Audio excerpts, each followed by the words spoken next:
So, what's trending? Bridging your Catholic faith with your everyday life. You're listening to Trending with Timmerie on Relevant Radio.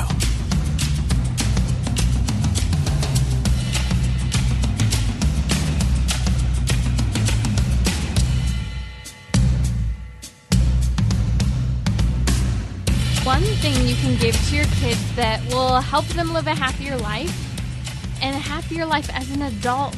You know, so often parents say, I don't understand why my kids left their faith. I don't understand why they're doing what they are doing now. Perhaps they're living an adverse lifestyle from what you taught them and raised them to live, essentially. So what's this one thing that will help your kids live a happier, healthier life as adults? And you may even want to work on this yourself. It's International Women's Day, and I want to tell you about two saints who, if you haven't heard their story before, pretty profound to think about on a day where we celebrate women, yet we forget about motherhood, and they were moms. So we will talk about that in a little bit. Also, if you want your prayers to be answered, there's something you have to do. We're going to talk about that a little later on during the show. My guest in just a little bit is celebrity and royal matchmaker Cristina Pineda. We're going to talk about whether or not perhaps your relationship is stealing your joy, and really how to bounce back after a breakup and whether or not you should break up. That is the question. Now, whether you're in a dating relationship or not, this is something that I have found so often. People have come to me going through this situation about their love life, and ultimately the question that they're asking that they aren't actually verbalizing out loud is, should I or should I not be with this person? Should I or should I not date them? So how do you answer that question? That is what we'll answer with matchmaker Cristina Pineda. Here's a question I have to ask you during our happy hour, because I think it's an important one. And if you haven't joined us here on Trending before, hi, I'm Timmerie, and every Monday we talk about being happy, ultimately being joyful, because happiness is an emotion that is fleeting. But joy is a virtue that is rooted in God, and whether or not we are in challenging circumstances that make us sorrowful, anxious, fearful, we can still have joy in our hearts. And so that's why we talk about happiness every single week here. So if there's something you would like to hear discussed related to happiness, let us know.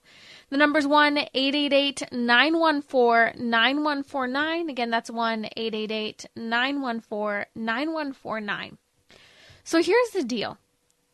Have you ever been unhappy, maybe even mad at God because he didn't answer your prayer?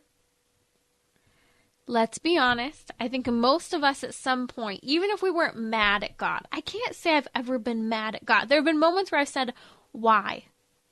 But I haven't been mad at him. But many people do find themselves upset with God. They punish God. They'll stop praying. They'll stop going to church. They'll stop being happy. Well, why? God didn't answer my prayer.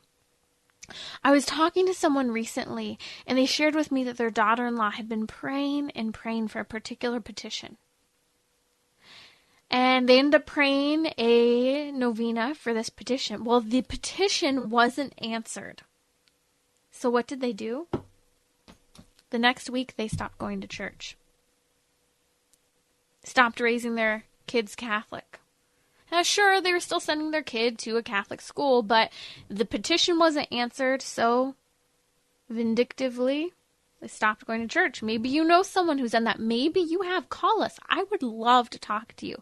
Maybe you stopped going to church because God didn't answer your prayer, and so it made you unhappy.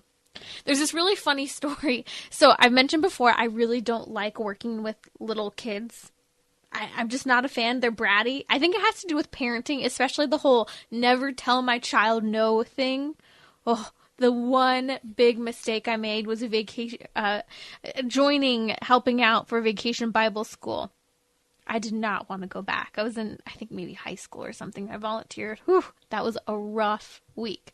But I love working with middle school kids. Always have such a fun group. They're intelligent enough to know things, but still young at heart enough to be fun and do goofy things. So I was on retreat with these kids one year. And there was this girl, that girl, who asked a question over and over and over again. I will be honest, she was annoying, okay? She was annoying, and luckily, I kind of played that tool like, oh, go ask the youth minister every time she had a question. Go ask the youth minister and get out. I'm just a volunteer. Go ask him. And so at one point, she's asking question after question. I remember he looked at her, and he's like, what do you want now? And he made it very clear, like, what? I've answered so many of your questions. Why do you keep asking me questions? And she goes, well, Jesus said, ask and you shall receive. So I just don't stop asking. Oh, those poor parents. Ask and you shall receive. See, I think there's a problem when we really do believe that ask and you shall receive means ask and you will get exactly what you want. The reality is we actually don't know what we want most of the time.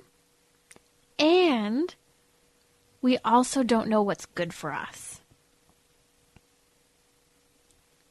So has God forgotten about you if he doesn't give you the petition you asked for? Does he hate you because he allowed you to sit in that petition for a year, 2 years, maybe longer? No.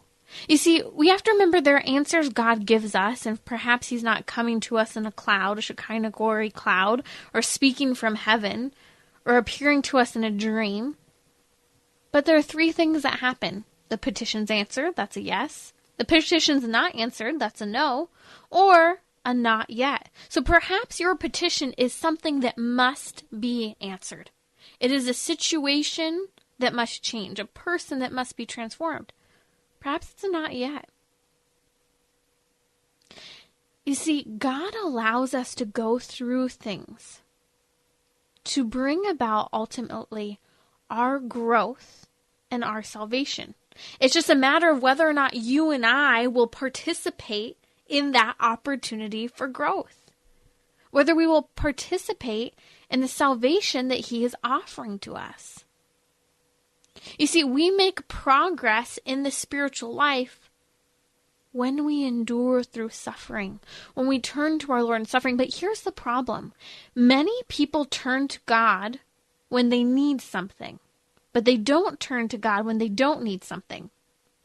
So if that's the case, do you think that perhaps God would allow us to need things so that we could be more dependent on him? Not out of cruelty, not out of hatred, not out of punishment, but out of love. Because he loves us so much that he wants us to be closer to him. And so he's not just going to give everything to us. He's going to allow us, like any good parent, to work for what we need and what we want. It's a challenge for each of us to think about this. Making progress in the spiritual life, working toward a participation in our salvation, working out our salvation, that is, means that we have to endure through our petitions. And later on today, if you want your prayer petitions to be heard, if you want them to be answered, listen, because a little later on, I'm going to tell you what the spiritual doctors and early church fathers and saints before us have said. If you want your petitions answered, I'll give you the play-by-play on what to do to make that happen. Because it's not just about getting what you want, but it's about interior transformation and sometimes, ultimately, the goods that we desire. You're listening to Trending with Timmerie. My guest today is Cristina Pineda, and perhaps you have something to share. And we're going to take some callers in just a minute here. But I want to start to dive into this. Cristina, you're a celebrity matchmaker. You work in Hollywood and some of the major cities across the nation. And it's our weekly happy hour here. And I was really excited when you agreed to come on to talk about how sometimes your relationship can steal your joy. And in just a little bit, we'll talk about whether or not you should break up with someone. But let's talk about how some people find that their relationships are really impacting them. And a great example is the explosive divorce. I think a lot of people saw the writing on the wall of Kanye West and Kim Kardashian. Welcome to Trending. Thanks, Timmerie. So good to be on with you. And you're right. It's Kanye and Kim's divorce has brought this topic of breaking up to the forefront. Of course, as Catholics, we're not advising people to get divorced, but this does bring up the question about, are you in the right relationship if you haven't gotten married yet? And Lent is the perfect time to examine your relationships, to examine, and if you're married, examine your friendships and see if these are relationships that are bringing you closer to God and bringing you joy most of the time, or leading you further away from God and giving you that empty feeling that the wrong relationships do. So I'm really happy that we're talking about this during Lent, because a lot of times people have the space, can create the space, are cutting out things that might be distracting them from the real issues in their relationship that we normally do, our habits that might distract us. And you can really dive deeply into these issues. So I want you to ask yourself, if you're listening, I want you to ask this question: is your relationship bringing you joy or bringing you down? And an example from a bachelorette who I coached was that she was dating a man who was very serious about her, and they were both very serious about their faith, but he almost told her he wanted to marry her from day one. He was just gung-ho. Red alert, red alert. I have had bachelorettes who I've coached who that's actually been the case. The guy was really into her in the beginning, and now they're in a happy marriage. So sometimes it isn't, but okay, this but situation... there's a difference between wanting to get married and I think some Catholic women have said they don't like going to young adult events because they feel like cattle lined up for all the Catholic men who are wife hunting. That's a legitimate thing. It is. Okay, but keep going because I want to hear this. Yeah, no, I hear. And that's what she felt really flattered in the beginning, as we all do when we get attention and an attractive man is interested. But then and also it was the honeymoon period. It was that beginning, there was romance. He was bringing her out. They were just going out to the best restaurants. But then she started getting a little more used to the relationship, and she started thinking that maybe he was in love with the idea of who she was rather than her. Ooh, and that she was this perfectionism, among other things. Yeah. And the fact that she's Catholic, she's into her faith. He wanted that as well. And she just felt like he was putting her into this box that she didn't actually fit into. And then during Lent, we were working together, and she examined her life. And I told her, well, think about that same question. Do you feel more joy and more yourself and more free to be yourself in this relationship or outside of the relationship?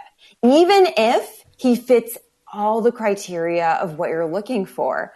So she took the time to realize that actually she felt so much more free when she wasn't with him, and it was so painful to break up, but she needed to do it. It wasn't the right person for her. He wasn't the right person for her. Isn't that hard? And often I think a lot of people on both sides, male or female, feel happier without the person they're dating, but it's become such a habit. It's become comfortable because then they won't be lonely. It's kind of become the thing they do. Maybe they have, a couple date nights a week, or that's who they hang out with on the weekend. And then there's also that comfort, but also then this idea of, well, I feel bad if I break up with this person, especially women. Women tend to not break up because they feel bad. That's a good point. And they just keep stringing it along further. And a lot of times those relationships can also be the toxic relationships where they're taking a lot more from the person than just time. The toxic relationships are ones that can be really demeaning. And that is something that, is this person a manipulator who you're dating? Are you with this person for the right reasons? Are they using you for the right reason? Are they with you for the right reasons? Are they using you? So, and that can go into friendships as well, as I was mentioning. So people who are listening, even if you're married and you feel like, oh, this doesn't really apply to me, it does. Think about who you're spending your time with, because who we spend our time with is who we become. And are these friendships ones that are bringing us and helping us become more like the Lord? or are they deterring us from that pathway? Okay, a great example, Christina, along these lines of maybe someone's going, well, okay, I see the writing starting to be on the wall. Maybe I should break up with this person, but they have a birthday coming up, or but this is happening. One listener just wrote in about how he broke up with someone before the holidays, and she said she was going to break up too, but wanted to wait until after the holidays. And what's funny about this, Christina, is I remember one time waiting until after Christmas to break up with someone because I felt bad breaking up with them right before Christmas. And then during Christmas vacation, I was in college. They end up having this like tell-all and share all these things about their life. And I feel bad again about breaking up with them because it was one of those, you changed me, I'm a better person now. So I think I waited like another month and a half and then broke up with him on Super Bowl Sunday, which a lot of the people said, okay, so you waited until after the holidays, but then broke up on the Super Bowl? Come on. I waited till after, okay? Oh, that's funny. Oh, I just think that I know you're right. A lot of people feel bad, but I always tell people the longer you're with this person, the longer you're taking them away from finding the person that is meant for them. Right. So try to really examine your motives for being in the relationship. And no time is, Timmerie talks about how no time is the right time to get married. No time is the right time to buy a house or have children. No time is the right time to break up with someone. But Lent comes close. We say the whole thing about cuffing season in the matchmaker industry. Cuffing season is the time that is actually it does relate with handcuffs, but that has to do with the time around the holidays where people are lonely, want to be in relationships, and tend to couple up more frequently. The spring tends to be the beginning of the end of that so that you can set free for summer and have your fun. Okay. If you are single and you are listening right now, please do not participate in cuffing season. I don't want to say that's like the lowest of the low. And I understand wanting to have a date for New Year's, but dating someone is definitely different than cuffing them and insisting on the define the relationship conversation. I love that. So holidays is cuffing season. It's over now. Lent is the best time to cut ties. That's hilarious. Yep. And something that I wanted to bring up here is, and I actually tell this to all of our members, all the members I coach, not just the Catholic members, but pray the Ignatian exercises when you're discerning a relationship, because I always say dating is discernment, and you want to learn about the Ignatian exercises to begin with. So you can easily do that online or do a retreat or do an online course, something like that. But the general gist of it is, like I mentioned before, is this person generally bringing me more joy in my life? Or do I often feel unsettled? And bring it to prayer, bring it to your weekly Eucharistic adoration hour, maybe 5 minutes, 10 minutes, whatever time you spend with the Lord. That's something wonderful to do for Lent, to add to your life so that you can really add this discernment there and talk to the Lord about your relationship and go through your emotions and your feelings on a day-to-day basis, journal about it and see. And our emotions are fleeting. So sometimes we will have flare-ups, and some of us are more anxious than others. Even if it is the right person, you might be an anxious attachment style person and just be nervous a lot in relationships. So try to determine whether the anxiety is coming from the person who you're with, that they're making you feel unsettled, whether it's maybe you're nervous that the man has a roving eye, or the woman you're with seems to be hitting on all the other guys when you go out to a young adult event. I'm not sure what your situation is, but that could be a cause of your anxiety. Or it could be, you know what, you don't have a great relationship with your dad, or you don't have a great relationship with your mom. And there's a lot of issues that have come down to you from that. Your parents may have gotten a divorce. You may feel the fold over anxiety from those traumatic experiences.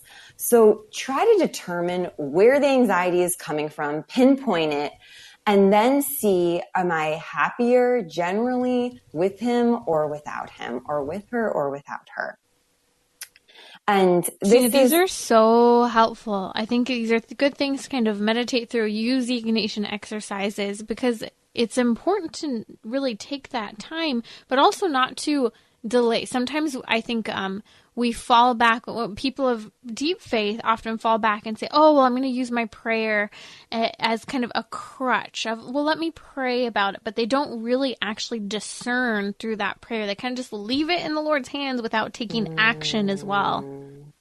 Yes. Yeah. And that's why I think just prayer is very important, but actively talking to the Lord about it and listening to what he's saying. If you are doing, and I recommend meditating, do Christian meditation daily. I do a half hour of Christian meditation daily. And I found that when there is something in my life that's unsettling me, I won't be able to relax in that meditation. And meditating is great because it prioritizes things for you. So you can see, okay, I actually don't need to do all the 10 things I had on my to-do list, but there's something getting in the way of me relaxing here. What is it? And listen and say, speak, Lord, your servant is listening. That comes from scripture when Samuel asked that question. It's a wonderful story. So look that up if you don't know what I'm talking about. But definitely talk to the Lord about it. Sit in Eucharistic adoration, journal of writing. Writing is really helpful. And I used to do a lot of prayer journaling. Now I don't do as much, but I'm also not discerning my future husband right now. So those things are really good to actively pray with the Lord and make some decisions, because you don't want to sit in that anxiety for long. You want to move things closer to God. And maybe this person is maybe a faithful Catholic, but you feel like, you know what, I'm really not, I'm very upset a lot of the time, or I just don't feel that joy of the Holy Spirit that you do when you're pursuing the Lord's will in your life. So that is a little bit of what I would say. And then just for married people, I would recommend figuring out who is necessary in your life, because you don't have all the time in the world with friends. So if people are cutting you down, it may be time to say goodbye to a certain friendship. That's Cristina Pineda, the celebrity matchmaker from Matchmakers in the City. We'll be back in just a little bit. If you have a question for Cristina, the number is 1-888-914-9149. Has Instagram created a new religion that young people actually do live by? This is Timmerie from Trending with Timmerie. The group of those who identify with no religion, that is, the nuns, continue to grow. Tuesday, I'll discuss this, and we will also be joined by psychologist Dr. Gregory Bottaro to talk about Catholic mindfulness. Join me daily at 6 p.m. Central on Relevant Radio or the Relevant Radio app.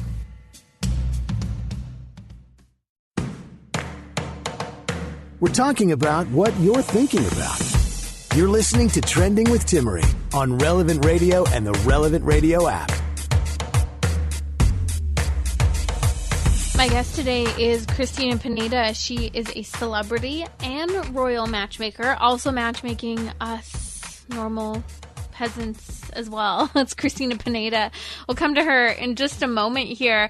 We have John calling from Reno, Nevada to share about how he came back to the church and how it made him happier. Welcome, John. Share with us how you become happier being back in the church. Hey, Timmerie. What happened to me was this. I got enchanted by liberalism, and I did a lot of work in San Francisco from 2001 to 2014. And I was working for the liberals a lot. And what happened was when my sister had my nephew, I came back to having more conservative views. And all of a sudden, I suffered police abuse, misuses, and malfeasance. And I finally found peace listening to Relevant Radio and getting the truth from Relevant Radio. That's incredible. Isn't that amazing how a baby, not even your own, a nephew, could change your outlook on things? Yes. Yeah, how did you end up coming back to Relevant Radio and it kind of leading you back into the church? I stumbled across the dial in Reno, Nevada. Praise God. Praise God. That's incredible to hear. John, thank you so much for sharing that with us, because really, I think so often we think that we are trapped by religion, that there are all these rules, all these guidelines, but that is what this weekly hour is about. The fact that our faith, the one holy Catholic apostolic faith, brings true joy, true happiness, and that when we are rooted in it, it changes things. Which is why in just a little bit, I'm going to share with you one thing you can give to your kids that will help them live a happier life and a healthier life into adulthood, and it may even work for you as well. And if you want to hear your petitions heard, what can you do?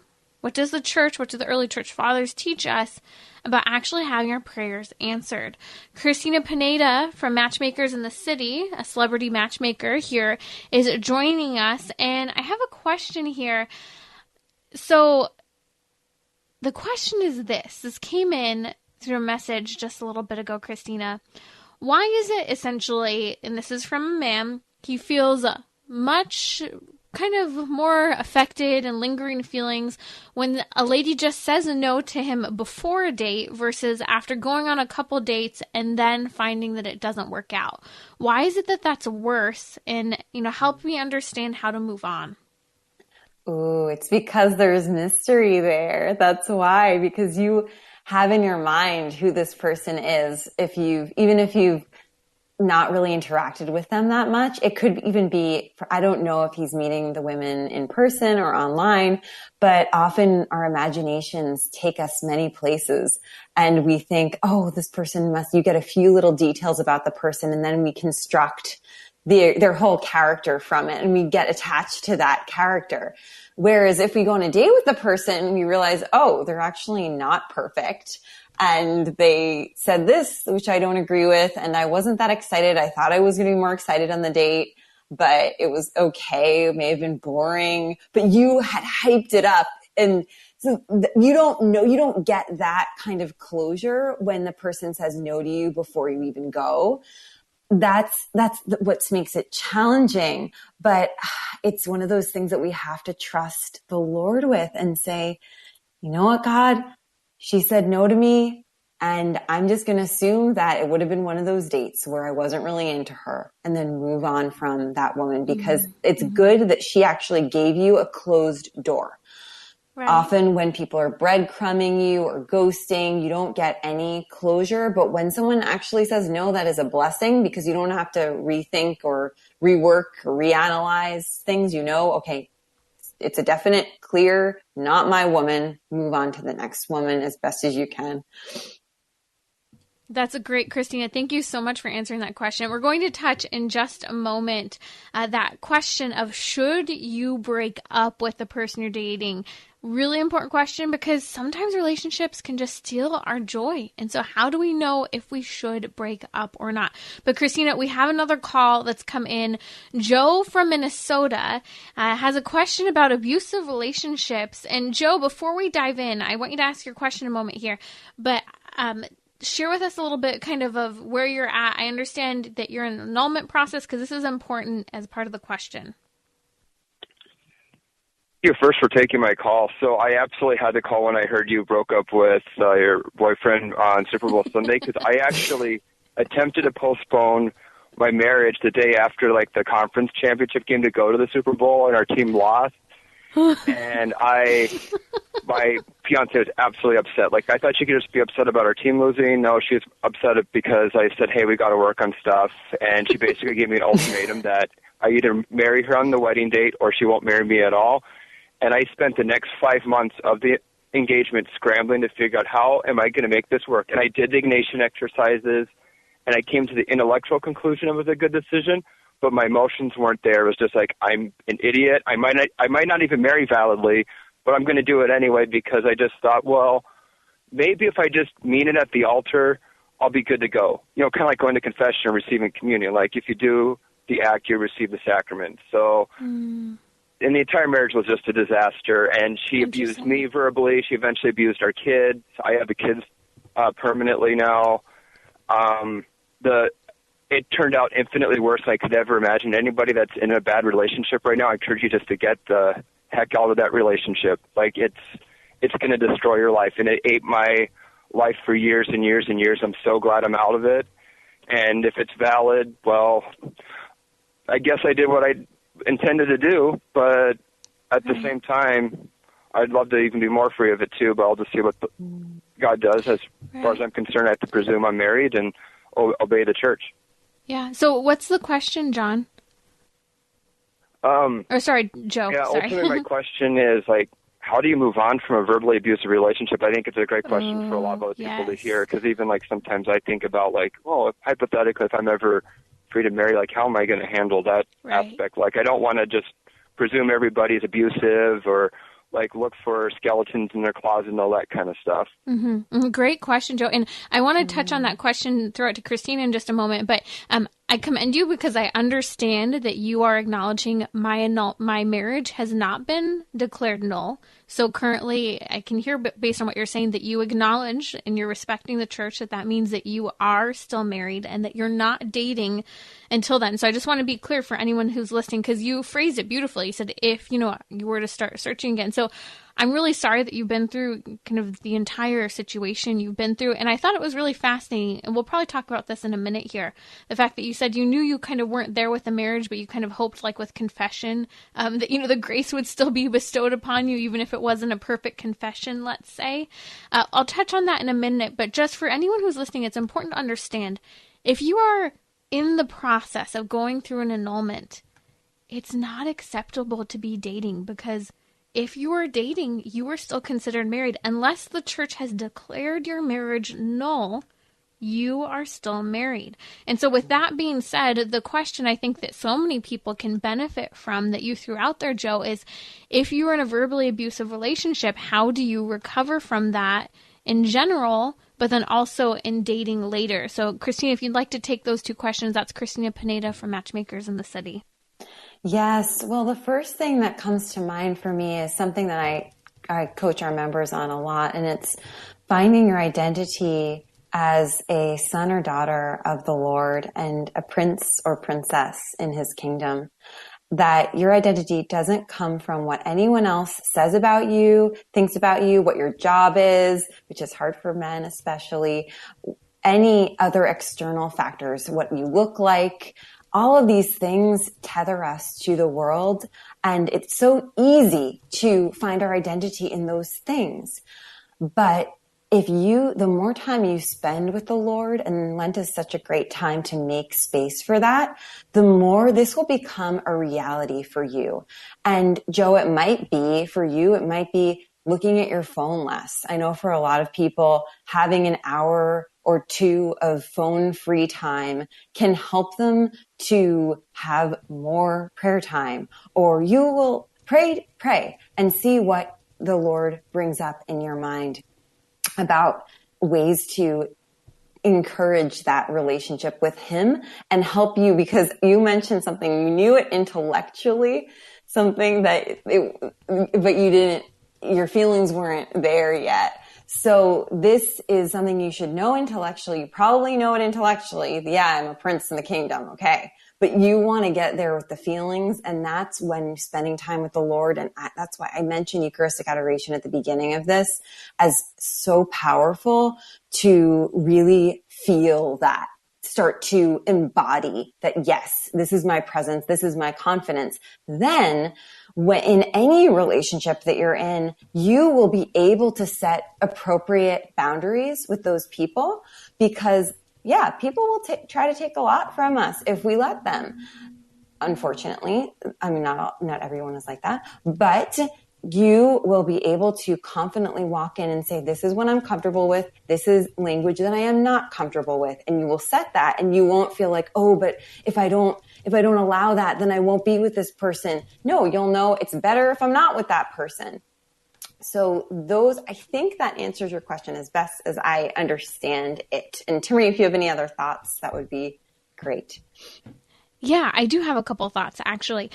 Two things. One, in therapy, it's so important. Therapists will often talk about how self-affirmation and speaking the truth matters. So when someone is verbally abusive, often they're saying things that aren't true, or they're manipulative, or aggressive. And so it's important that you're able to still be comfortable in situations with other people, and that you don't kind of shrivel in on yourself because of that verbal abusiveness. And so saying, they talk about like positive self-talk, where you'd say, be in a particular situation. Let's say someone's made you feel lousy, whether through emotional or verbal abusiveness. You say, well, actually, I'm a really good person. How I handled that situation was fine. Maybe someone said something really awful about the way you dressed or the way you did something today. You can say, I did the best I could at work today, and even if it wasn't perfect, that's okay. You kind of start to say stuff, and it's hard to kind of make it up without being in the particular context. But let's say you made dinner. Let's say someone comes up and just criticizes you. You always make this wrong. You never know how I like my food made. And they just kind of start going on and on and on you. You could, in your mind, and if you need to say it out loud, but at least to yourself, you need to speak truth to yourself, what is real. And you can say, well, I made dinner for this person. They may not like it, but I made dinner, and that was a good thing.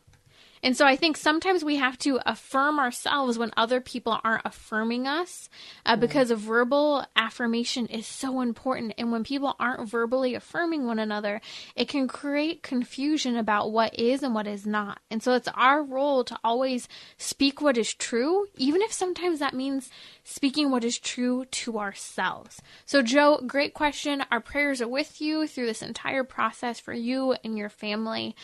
Cristina, and if you're just joining us, you're listening to Trending with Timmerie. That's Cristina Pineda. She's a celebrity matchmaker with Matchmakers in the City. And Cristina, let's talk during our happy hour, a few minutes here briefly. How do you know? What are the signs that you should break up so that you can be happier? Well, something that you had brought up on one of your other episodes, Timmerie, is boredom in relationships and waiting too long to get married.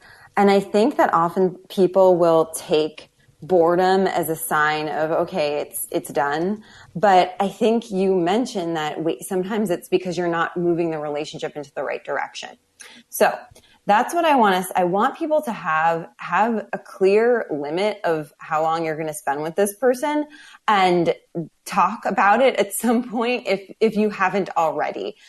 You don't want to be bringing this up on the first few dates. So you have to be very careful when you talk about time limits in relationships. But it's important to see, and obviously if you're not sleeping together, that's probably the most important thing not to do in order to clearly discern whether this person is right for you. I mentioned before, if you're feeling most days lousy about the relationship, not a good fit for you. If you're feeling most days good, but here and there you have maybe a disagreement, but generally things are good, you have to keep discerning. And don't say no, and don't break up until you feel like I've talked to the Lord about it. I've talked to trusted friends, maybe your spiritual director, maybe your parents, if they're close with them, and they're wise advisors. You've prayed about everything in depth. Don't make that final decision to break up until you have peace about it. And if you're not peaceful in the relationship, that's the first sign that you should be discerning whether it's the right relationship for you. But I don't want you to get out of it until you know it's wrong for you. Very important. Okay, quick, last 2 tips here before we have to go. Okay. So in terms of for breaking up, if they should break up or not. Yes. Okay. I want you to, if you're a man, if you don't see this relationship leading to marriage, break up with her immediately. You're stealing her fertile years, and that will be counted against you on Judgment Day. I know that those are intense words. But can you just repeat that? Because I think a lot of women are appreciative of that, and a lot of men don't think about that. Yes. Okay. So break up with her if you do not see this leading to marriage, and you are stealing her fertile years. That will be counted against you on Judgment Day. To explain it a little bit more, it's your moral duty as a man to treat women as you would want your younger sister to be treated. And if you know this is not her, you need to let her move on. It's harder for women as women get older to find love than it is for men. And just because you might think, oh, good, I'm a guy. Nope, you have more responsibility there. And for the ladies, break up with him if he's not proposing. And it's been too long after you spoke with him about it. And I know it's awkward, but I've seen these relationships go on for years and years. And I'm thinking, and it's okay, if you have legitimate reasons why you're both not getting married, you're both in school, you're both figuring things out, it's a little different. And you're young, whatever it is. But if you're both in a good place in your careers and you want to get married and the other person is just dragging their feet, you're doing this to yourself almost, that you have to take the reins and say, okay, do you want to be with me or not? Because there is someone who's going to want to be with me, and they'll know sooner. I say a year to 2 years max before you can get engaged. I would say that would be the maximum amount of time. You don't need that long. Right. And this is so important, Cristina, because I've shared before, my husband and I have said on multiple occasions, we dated far longer than we ever would have liked to. I think by the time we got married, we had dated for something like over 6 years or so. And part of it, student loans, difficult job market and so forth. We could go on and on. I was working as a missionary, and long story short, it hit a point where we both knew we wanted to get married. We believed that both of us were the one, but it wasn't happening. And we had to have those hard conversations of, these are our expectations, but in order to get there, there need to be certain timeline objectives that need to occur on this timeline of, okay, we're giving it a year and X, Y, and Z need to happen over this year. And sure, we may have set specific dates that certain things needed to happen by, and dates were moved out in certain circumstances, but it was important. We talked a lot today about prayer. If we're going to pray for something, we can't just say, hey, God, help me to get married. Well, if you have student loan debt, if you don't have the right job to get married, if you have various circumstances that are preventing that, you have to make a plan in order to make it change. And if you can't try and meet that plan, as Cristina said, gentlemen, if you don't plan on getting married, you need to let her go so that she can move on and have the potential of having children. And ladies, remember the same thing. It's so important that if you expect to get married and the question isn't being popped, expect it. Tell them so that you can move on. And yes, it takes time to get over that breakup, especially when you thought you were going to get married, but you will. Praise God, you will. That's Cristina Pineda from Matchmakers in the City. You can find them. We've tagged them on social media. You can find them at matchmakersinthecity.com, always sharing her candid advice for relationships, dating, and marriage. I'll be right back to share with you one thing that you should know that will help your children be happier in their adult life.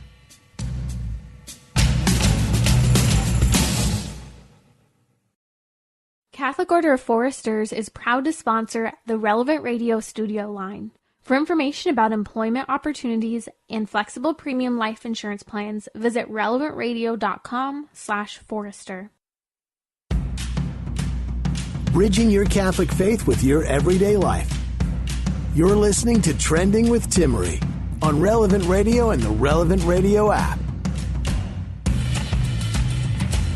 One thing you can give to your kids that will help them live a happier and healthier life into adulthood, especially young adulthood, I will share with you in just a minute. But yesterday was the feast day of Saints Felicity and Perpetua. That's March 7th. And I learned about them a few years ago from one of those lovely Catholic companies that provided water bottle stickers, and I got my March pack, and I went, wow, I know nothing about these two saints. Yet we hear them sometimes in the canon of the Mass, and they are fascinating. They were some of our early martyrs, the 3rd century martyrs, and Saint Perpetua had a father who was very influential, and she was a Christian. Her father was not. She had a child, actually a little boy, and her father begged her to give up her faith, but she wouldn't. And she had a servant as well who was named Felicity. Now, these two saints ultimately ended up dying in Rome, being fed to the beasts. You can imagine what that was like. And they were both mothers, young mothers. Now, her father begged her, that is St. Perpetua, to give up her faith, and she wouldn't. And at one point, she said this phrase that some of you may have heard before, and I think this is so important today when we struggle to speak up for what is true. She said, "My father, out of love for me, was trying to persuade me and shake my resolution because he knew ultimately where would she end? She would end in the game. She would end being fed to the beast for entertainment. She said, 'Father,' said I, 'do you see this vase here, for example, or water pot or whatever? Could it be called by any other name than what it is?' He said, 'No.' She said, 'Well, so too I cannot be called by anything other than what I am, a Christian.'" I think that statement is so profound. Her father's asking her, give up your faith. Don't allow yourself to be martyred. Apostatize. Please, my daughter, you will live, you will survive. I can plead for you on your behalf, even though you've been holding to this Christian viewpoint. And for Pete's sake, save your child. Save your child. You are going to die. But she made it very clear. I am a Christian. How could I live in any other way? How could I be called by any other thing? How could I be defined in any other way? She reminds us that we have to tell the truth about ourselves, tell the truth about others, and tell the truth to the world about God and about what is in the world, how the world functions.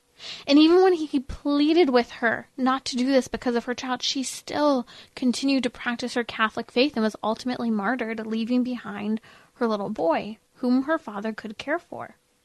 And she had a servant, a slave, who was 8 months pregnant as they were facing death. Ultimately, the slave, Felicity, ended up giving birth to the baby just a couple days, the baby girl, just before their death. And a Catholic couple, we understand tradition, were able to adopt the little baby. But here are two people who died in public games, killed by wild beasts.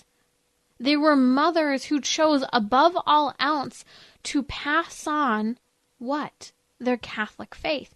I think this is important because I was just reading a study from the American Journal of Epidemiology, published by Oxford University Press, and it showed that the thing that changed things for adolescents, for young kids, going into their young adult life, they started with really 14-year-olds basically studying them, is the kids who didn't smoke pot, do drugs, kids who were exposed much later to physical intimacy, sexually transmitted diseases, and various things.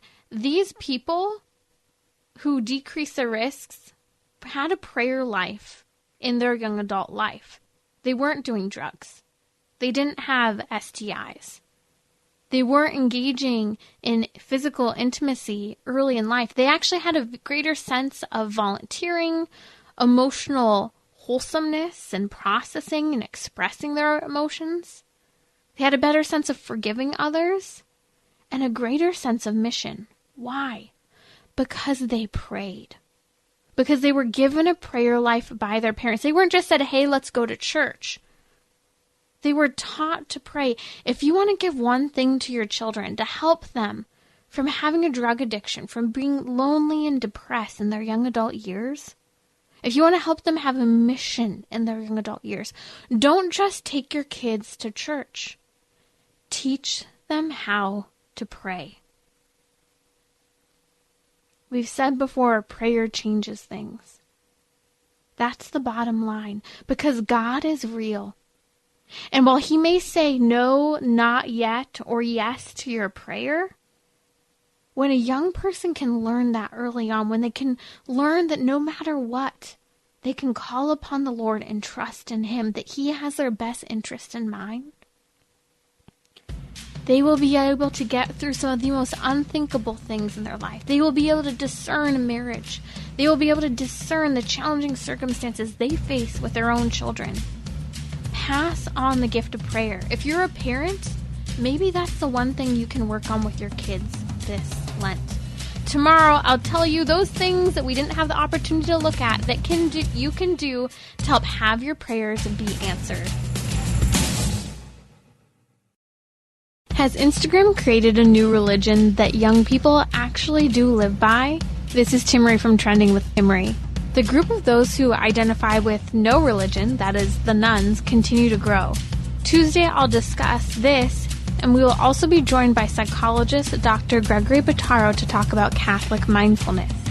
Join me daily at 6 p.m. Central on Relevant Radio or the Relevant Radio app.